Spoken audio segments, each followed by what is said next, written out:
Un chasseur-bombardier russe Su-34 a frappé un bastion des forces armées ukrainiennes dans la région frontalière de Koursk, utilisant des bombes planantes de haute précision. Cette action marque une nouvelle intensification des opérations militaires dans une zone hautement stratégique. Les détails de cette frappe, rapportés par le ministère russe de la Défense, révèlent des tactiques de plus en plus sophistiquées et destructrices dans ce conflit qui s'enlise. Si ce sujet vous interpelle, abonnez-vous et partagez pour rester informé des développements.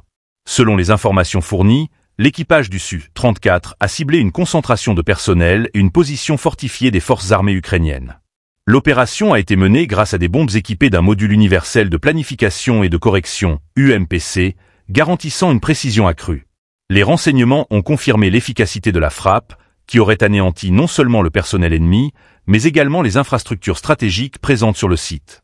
Ces bombes planantes, combinées à la capacité supersonique du Su-34, permettent d'attaquer des cibles tout en évitant les défenses aériennes. L'engagement du Su-34 souligne l'importance croissante des frappes aériennes dans la stratégie militaire russe, notamment dans des zones où la reconnaissance précise des positions ennemies joue un rôle clé. Le ministère de la Défense a également diffusé des images de cette opération, mettant en avant l'efficacité redoutable de cet appareil multifonctionnel. La vidéo montre des scènes impressionnantes. Un survol précis suivi de puissantes explosions sur des positions adverses, témoignant de l'intensité des affrontements dans cette région frontalière. Par ailleurs, cette offensive met en lumière la tension accrue dans la région de Koursk, une zone qui a récemment vu l'arrivée de nouvelles armes des forces ukrainiennes.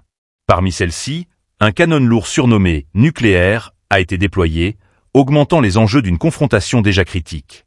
Ce type d'armement témoigne de l'escalade des moyens employés par les deux parties, chacun tentant de prendre l'avantage dans une guerre où l'équilibre des forces reste incertain. Après avoir accompli leur mission, les pilotes du Su-34 sont retournés à leur base, un retour qui illustre une planification militaire rigoureuse et l'utilisation croissante de technologies avancées pour minimiser les risques pour les équipages. Les experts militaires soulignent que ce type d'opération pourrait devenir de plus en plus courant dans ce conflit, où la technologie joue un rôle prépondérant. Cette frappe aérienne et les réponses militaires dans la région de Koursk traduisent une réalité implacable. La guerre entre la Russie et l'Ukraine atteint de nouveaux niveaux d'intensité.